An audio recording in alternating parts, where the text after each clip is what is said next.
Wong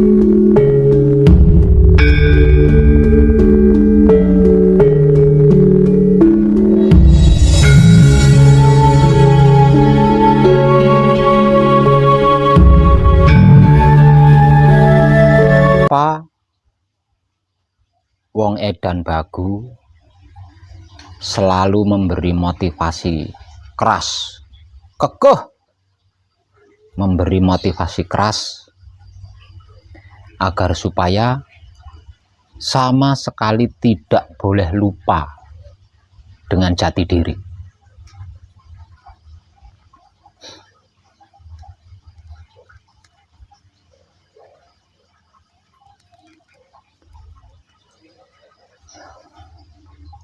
Karena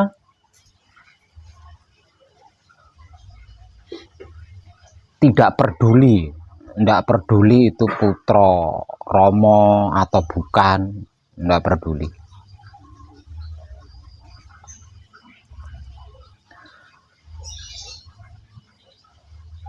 Jika lupa jati diri, sama halnya dengan lupa diri.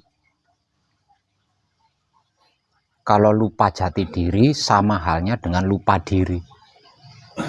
Karena diri yang dimaksud itu adalah jati diri itu. Nah, kalau sudah lupa diri, siapapun itu, kalau sudah lupa diri, itu pasti tidak tahu diri. Gitu. Kalau sudah lupa diri, pasti tidak tahu diri. Tidak tahu diri. Nah, orang-orang yang tidak tahu diri ini pasti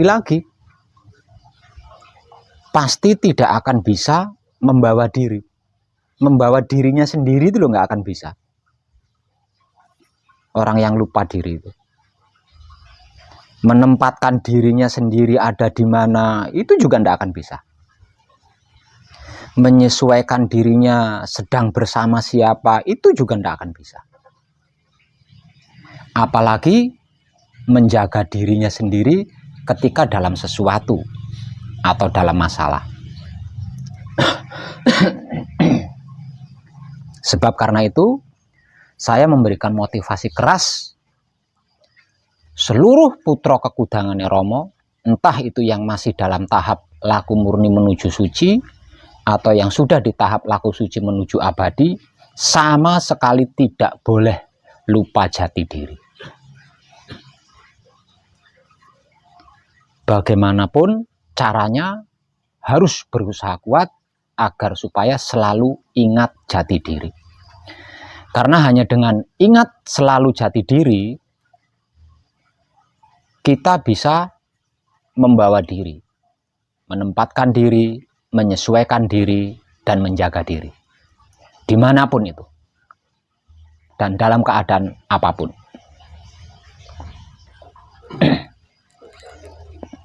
Yang kedua, kenapa wong edan bagus selalu kekeh memberikan motivasi kuat, motivasi keras agar seluruh putra kekudangannya Romo selalu ingat jati dirinya?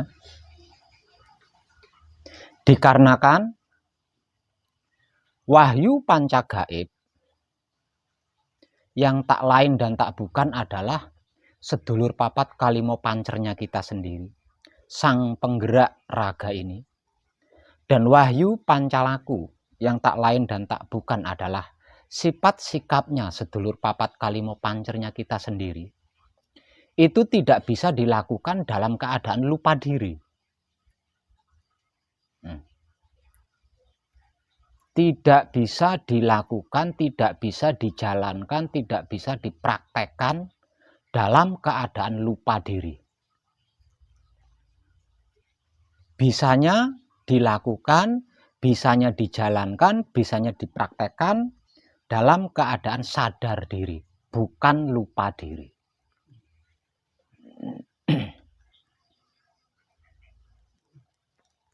Jadi kalau sedang lupa diri, bagaimana bisa?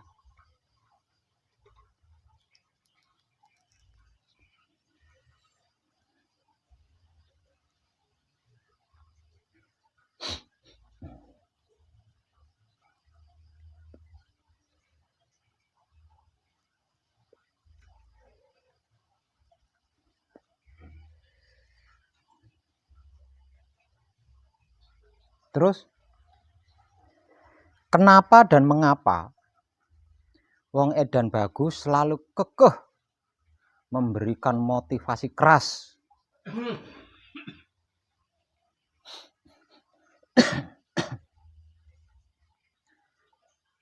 agar supaya mempertahankan manunggal jati dengan cara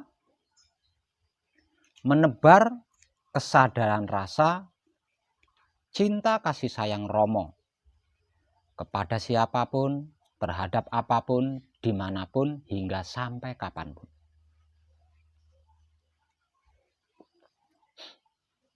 Karena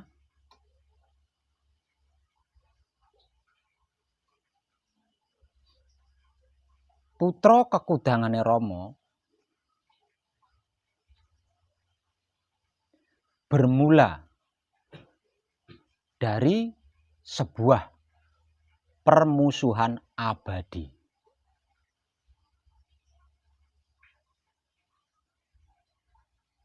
Jadi putra kekudangane Romo itu awal mulanya berasal dari sebuah permusuhan abadi.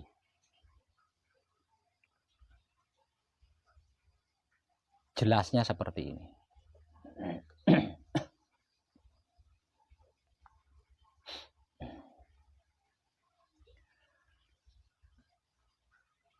Dimulai sejak zaman kakek moyang kita Adam,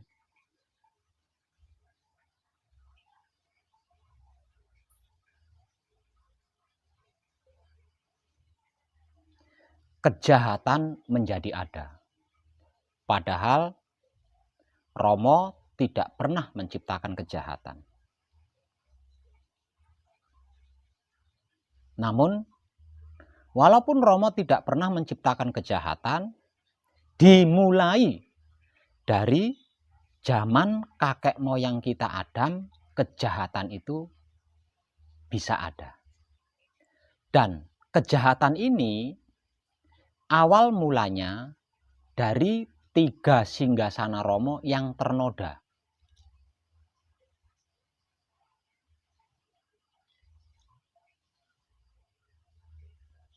Jadi dari sini kita bisa menyimpulkan bahwa kejahatan ini sesungguhnya adalah noda dari 3 singgasana Romo di dalam diri manusia hidup.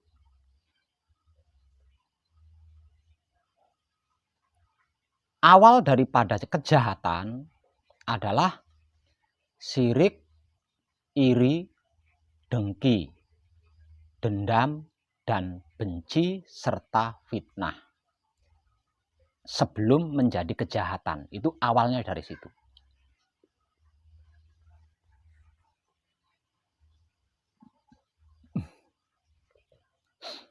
Seperti yang sudah pernah saya berikan informasinya di beberapa konten video yang sudah pernah saya upload, bahwasanya ada makhluk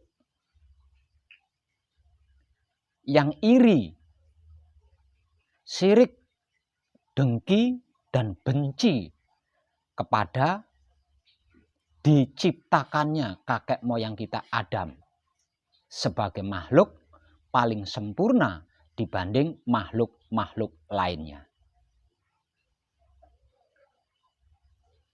Karena iri, sirik, dengki, benci inilah kemudian makhluk tersebut mengfitnah kakek moyang kita Adam dengan berbagai macam cara serta tipu daya.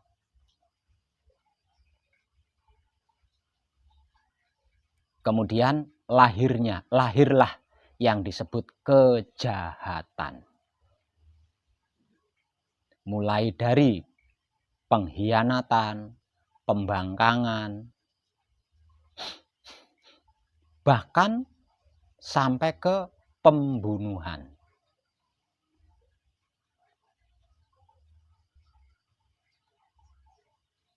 Nah, dari sini juga kita bisa mengambil kesimpulan bahwasanya benihnya kejahatan atau bibitnya kejahatan itu adalah sirik, iri, dengki, benci, fitnah, dendam yang tumbuh di salah satu 3 singgasana Rama di dalam diri kita sebagai manusia hidup, yaitu Baitul Makmur, yang tak lain dan tak bukan adalah otak atau pikiran kita sebagai manusia hidup. Baitul Muharram, yang tak lain dan tak bukan adalah hati atau batin kita sebagai manusia hidup. Dan yang ketiga adalah Baitul Muqaddas atau Baitul Maqdis, yang tak lain dan tak bukan adalah kelamin atau syahwatnya kita sebagai manusia hidup.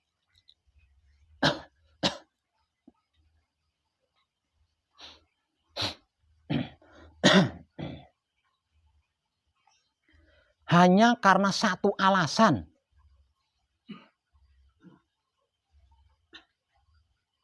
tidak ingin diadakannya kakek moyang kita Adam. Hingga sampai pada akhirnya makhluk tersebut berhasil naik tahta menjadi seorang raja atau ratu. Raja apa? Ratu apa? Raja kejahatan, ratu kejahatan.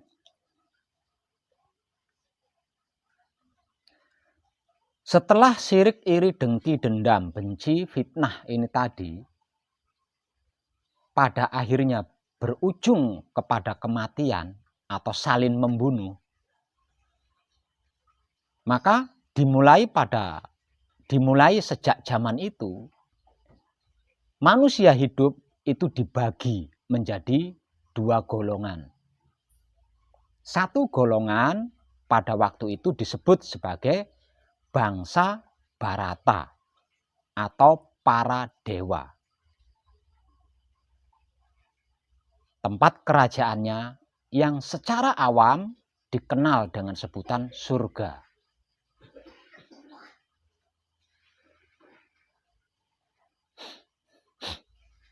Sedangkan golongan yang satunya disebut sebagai golongan Denawa atau golongan Asura.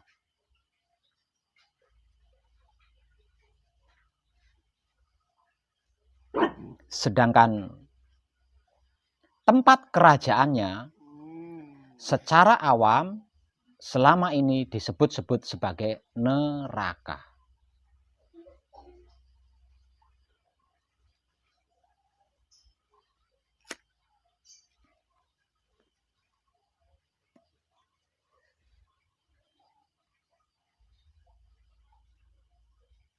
Rajanya atau ratunya kala itu dikenal dengan sebutan sebagai Ajajil. Setelah naik tahta menjadi raja atau ratu kejahatan, dia dikenal dengan sebutan iblis. Para pengikutnya adalah dari bangsa Bharata atau para dewa yang berhasil disesatkan atau dibujuk oleh ratu atau raja kejahatan tersebut.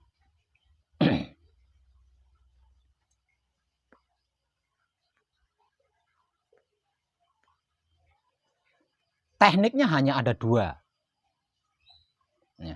Tekniknya hanya ada 2. Dan sesungguhnya Ajajil atau iblis ini tidak mencelakai, tidak mencelakai bangsa Bharata atau para dewa.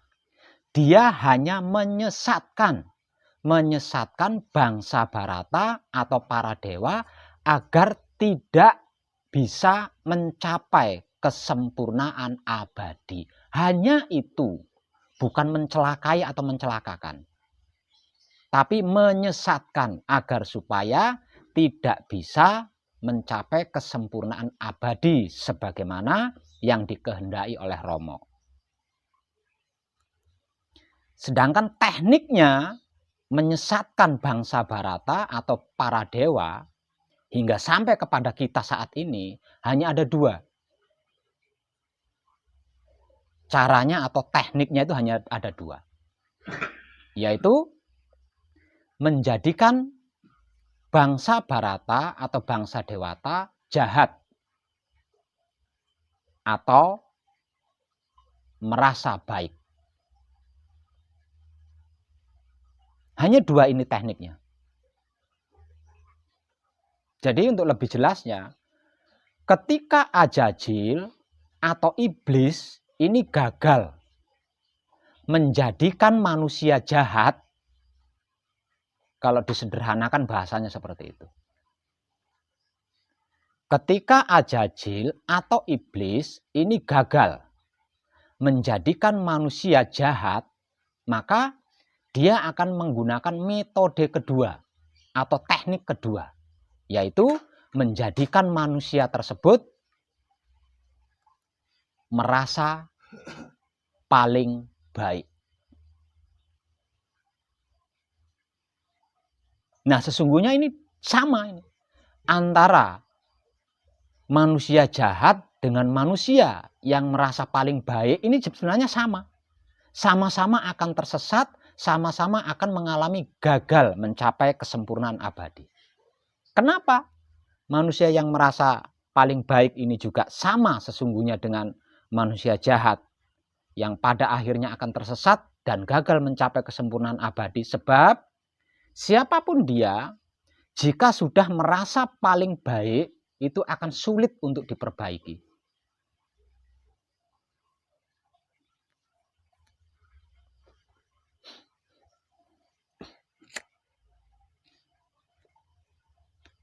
Nah, permusuhan ini, perselisihan ini terjadi sejak zaman kakek moyang kita Adam hingga ke zaman kita saat ini.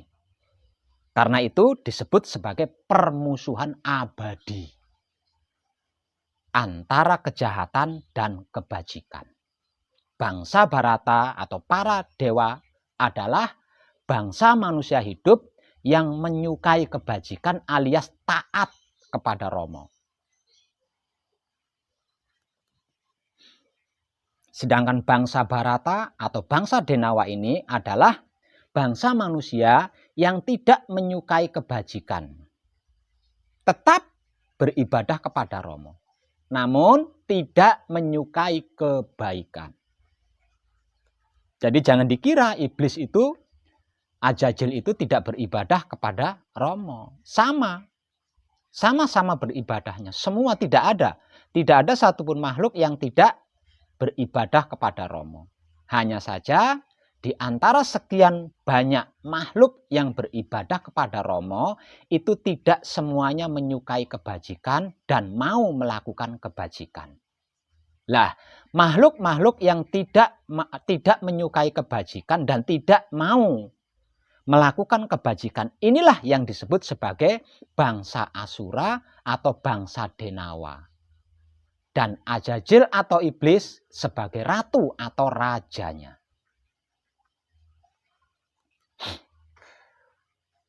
Ajajil atau iblis, jika seluruh kekuatannya ini tadi manunggal, jika seluruh kekuatannya itu menyatu, maka dia akan berubah sebutan menjadi Dajjal. Lah, Dajjal ini adalah satu-satunya alat penghancur terhebat yang dimiliki oleh Rama, yang sewaktu-waktu bisa digunakan oleh Rama untuk membinasakan alam semesta jika keseimbangan tidak segera terjadi.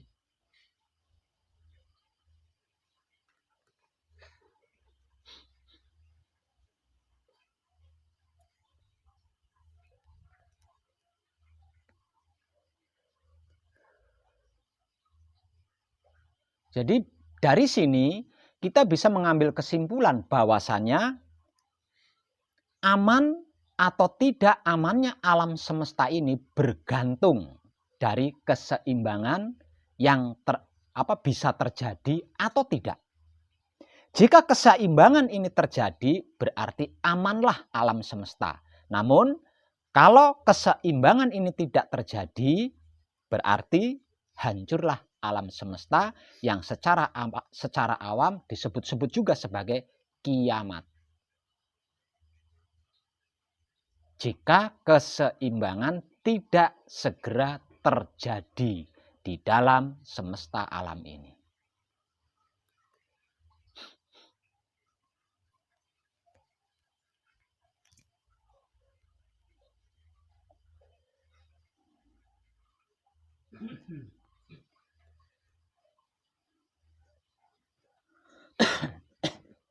Lah, alasan inilah yang membuat wong edan bagu memberikan motivasi keras dan kekeh agar supaya seluruh putra kekudangane Rama mempertahankan manunggal jatinya dengan cara praktek menebar kesadaran rasa cinta kasih sayang Rama itu sendiri kepada siapapun, terhadap apapun, dimanapun, hingga sampai kapanpun.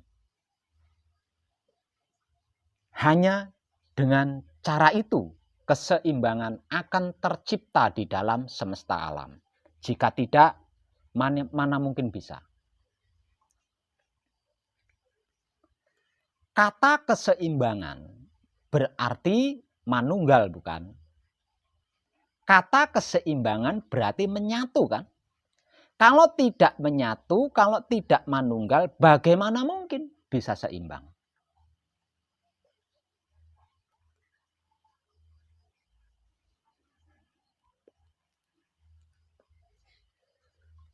Buktinya apa? Dimulai dari zaman leluhur kita, Nabi Sis, Raja Surga pertama. Pertama kali ada makhluk menjadi seorang pemimpin, itu dimulai dari zaman Nabi Sis. Kalau zaman sekarang bisa dikatakan Nabi Sis itu raja. Nah, pertama kali ada raja adalah di zaman Nabi Sis. Nah, dimulai dari raja pertama surga atau raja kerajaan dewa dari zaman Nabi Sis hingga sampai sekarang, apakah keseimbangan itu terjadi?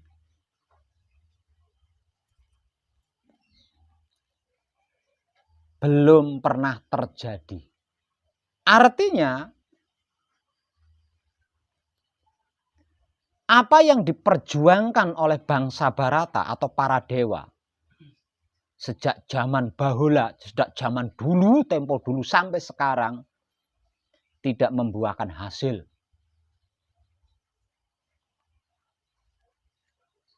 Dikarenakan apa? Dikarenakan teknik, caranya, prakteknya adalah dengan memusuhi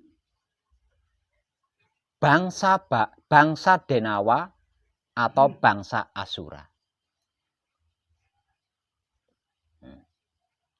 Jadi praktek yang dilakukan oleh para leluhur kita selama ini adalah memusuhi atau memerangi bangsa Asura atau bangsa Denawa. Dan selama itu hingga sampai sekarang keseimbangan belum pernah terjadi.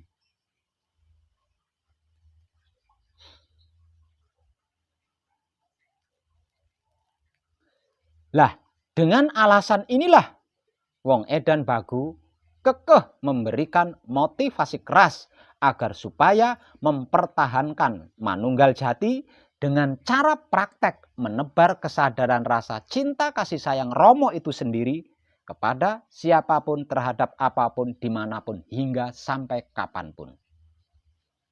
Artinya, jangankan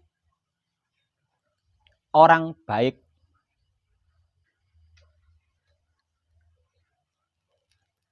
jangankan hewan, jangankan tumbuh-tumbuhan, nyata-nyata ajajil, nyata-nyata iblis, nyata-nyata rakyatnya ajajil, nyata-nyata dari bangsa iblis, wajib kita cintai, wajib kita kasihi, wajib kita sayangi dengan kesadaran Romo. Karena hanya dengan begitu, kita bisa manunggal dengan ajajil. Kita bisa manunggal dengan iblis, kita bisa manunggal dengan Dajjal. Sehingganya tercipta atau terjadilah sebuah keseimbangan.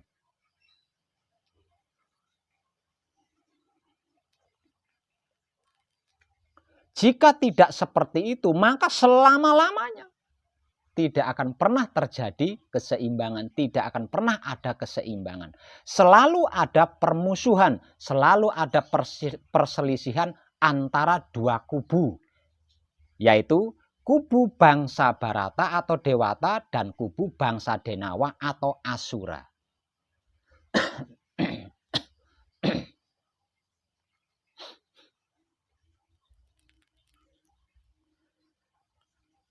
Sebab karena itu saya pernah memberikan sebuah motivasi terkait ini lebih jelas lagi, yaitu mencintai orang yang membenci kita, mengasihi orang yang memfitnah kita, dan menyayangi orang yang menjahati kita. Dengan begitu, Azazil atau iblis beserta seluruh pengikutnya tidak memiliki kekuatan, sehingganya kita bisa dengan mudah mengalami atau melakukan kemanunggalan dengan mereka. Terlepas dari situ, kakek moyang kita Adam dari Romo, Azazil atau iblis juga dari Romo. Kedua-duanya bisa disimpulkan adalah Romo itu sendiri. Keutuhan Romo itu sendiri. Lah, dari sini kita juga bisa mengambil kesimpulan bahwasannya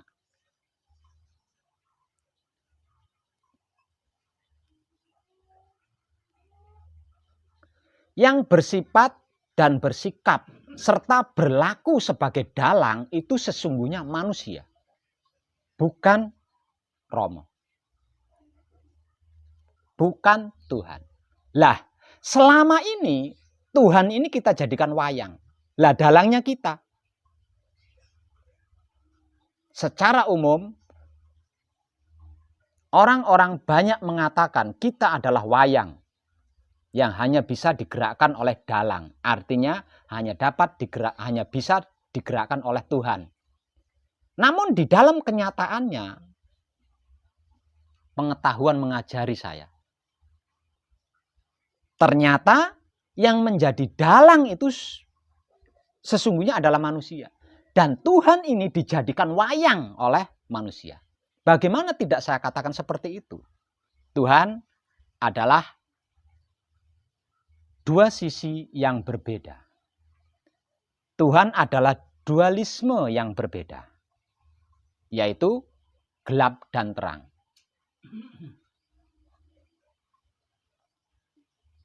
Tuhan adalah dualisme, artinya dua sisi yang berbeda antara gelap dan terang. Lah, selama ini kita selalu melakukan atau kita selalu mempertarungkan antara gelap dan terang ini tadi. Kita jadikan wayang, kemudian kita perangkan, kita tarungkan. Padahal gelap dan terang itu adalah dualismenya Tuhan yang harus kita manunggalkan, bukan diperangkan, bukan diperkelahikan, tapi harus dimanunggalkan.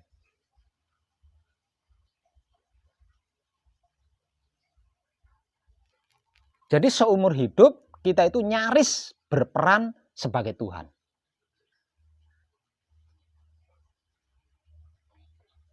Kita itu nyaris berperan sebagai Tuhan. Dan Tuhan kita beri peran menjadi makhluk yang bisa kita perkelahikan, yang bisa kita perangkan sewaktu-waktu, sesuka-sukanya kita.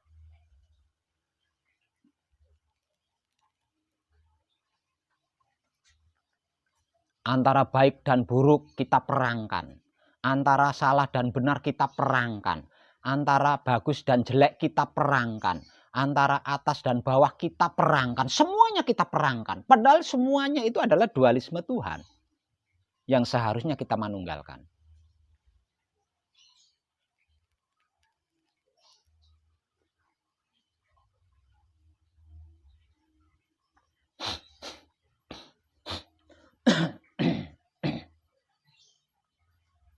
Nah, putra kekudangane Rama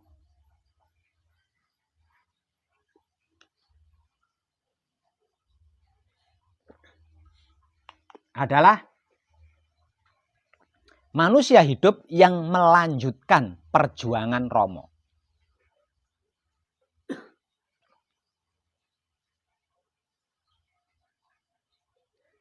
Bukan meneruskan perjuangan para dewa atau para Barata sebagai leluhur kita.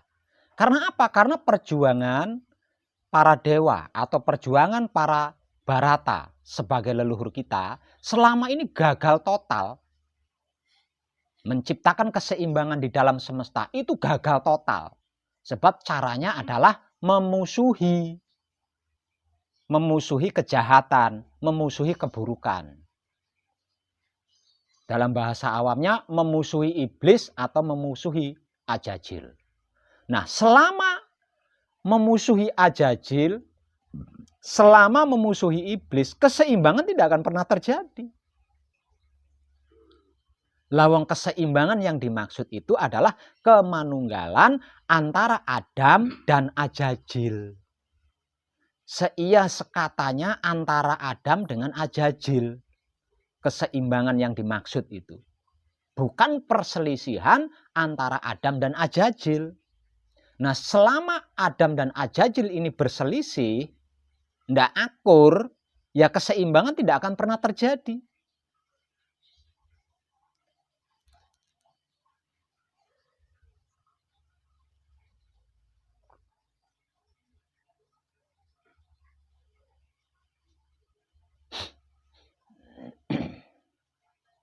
Betapapun Tuhan itu sendiri berkata, "Aku tidak menciptakan jin dan manusia melainkan untuk beribadah kepadaku."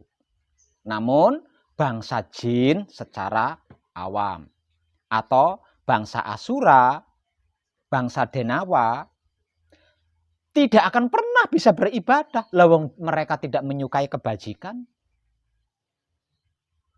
Pasti menentang keras. Apapun bentuk kebajikan, lawang mereka tidak menyukai. Bagaimana bisa melakukan kebajikan, lawang menyukai saja tidak. Hanya ada satu cara, hanya ada satu teknik, hanya ada satu jalan. Agar supaya bangsa Denawa atau bangsa Asura ini menyukai kebajikan dan mau melakukan kebajikan. Yaitu kita harus manunggal dengan mereka. Setelah kita manunggal dengan bangsa Asura, setelah kita manunggal dengan bangsa Denawa, baru bisa menyukai kebajikan dan mau melakukan kebajikan. Kalau belum manunggal, dengan diajak, tidak akan pernah bisa. Setelah terjadi kemanunggalan antara bangsa manusia secara singkat dan bangsa Denawa atau bangsa jin. Setelah terjadi kemanunggalan antara bangsa manusia dengan bangsa jin, berarti bangsa jin ini sudah berada di dalam manusia. Karena sudah manunggal. Nah, ketika bangsa jin ini sudah berada di dalam diri manusia sebagai kemanunggalan, ya suka ndak suka, bisa ndak bisa.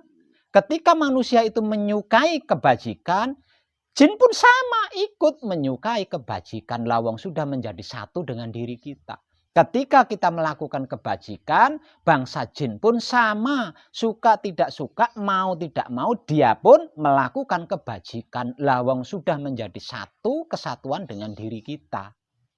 Itu cara terbaik dan tertepat untuk menciptakan keseimbangan di dalam semesta alam.